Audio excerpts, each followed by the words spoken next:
the message came in the middle of the afternoon, between two routine emails. No greeting, no hesitation. Don't come to Mom's birthday. The whole family doesn't want you there. You're a loser. I read it once, then again slower, as if the meaning might rearrange itself if I gave it enough time. It didn't.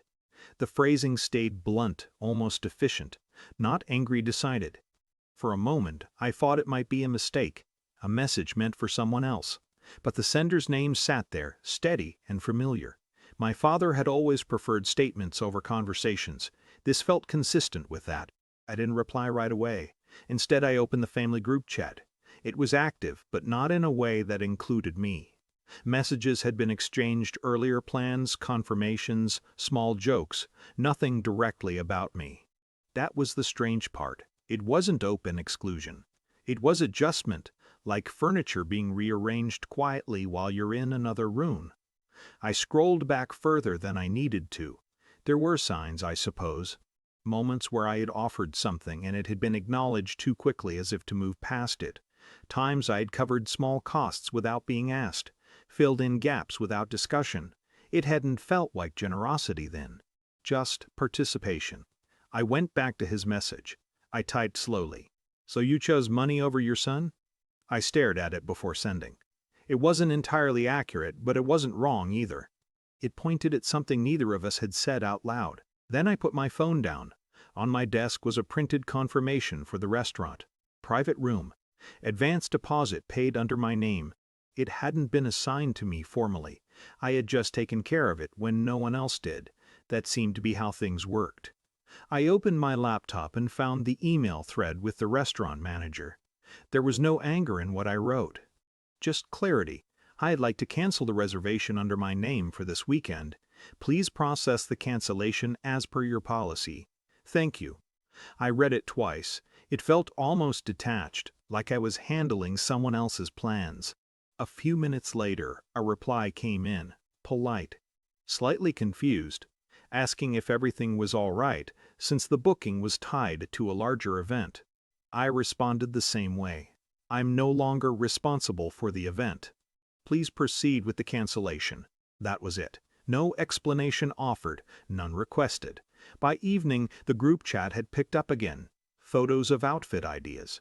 A short voice note from my aunt laughing about something minor. My name didn't appear anywhere. It was as if the space I used to occupy had been compressed neatly out of view. Then, around 7:40 p.m., the tone shifted. A message from my sister. Wait, who canceled the restaurant? A pause. Then another. They're saying the deposit holder requested it. No one replied immediately. The typing indicators flickered on and off, like hesitation made visible. My phone buzzed once, a direct message this time, from my father. What did you do? I looked at it for a while before opening the chat again. Someone suggested calling the restaurant. Another mentioned trying to rebook, but it was short notice now. A few messages carried a lightness that didn't quite land anymore, like jokes told in the wrong room. I didn't type anything. A second message came from him. You had no right. That one I answered. I handled what I was responsible for. No punctuation beyond that. No emphasis. He didn't respond. Later that night, the restaurant manager called. I let it ring once before answering. Her voice was careful, professional. She explained that another family member had reached out, trying to reinstate the reservation, but there were complications. Availability, staffing, the usual things that become rigid when time runs out. She asked if I wanted to transfer the booking instead.